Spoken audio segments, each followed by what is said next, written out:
Երբ որ մեկ օրվա ընթացքում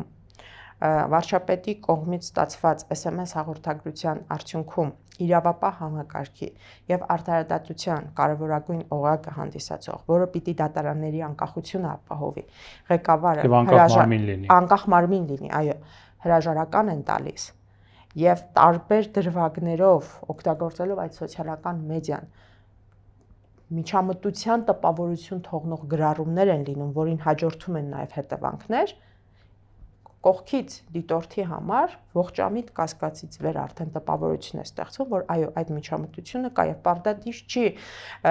ինչպես ասվում էր նախկինի նման ուղակի զանգ տեղի ունենա դատախազին կամ քննիչին, մթնոլորտը այնպիսին է,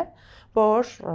յուրաքանչյուր հիմա դատախազ կամ դատավոր իր մտքում կարող է այդ մտավախությունը ունենալ, որ եթե իշխանահաճո գործունեություն չիրականացնի, այդ մեկ SMS-ի կամ համանման մի գործի իր անձի հետ կապված ճակատագրի ինքը կարժանանա։ Հիմա կարող ենք այս համատեքստում մենք ենթադրել, որ այն process-ները քրեական արդարադատության, որոնք կան, արդարացի են եւ արդար են։ Շատ խիստ վերապահումներ կան եւ այդ վերապահումների հիմքում ընկած են այն ապացույցները, այն կոնկրետ փաստական տվյալները, որոնք ներկայացվել են, հա։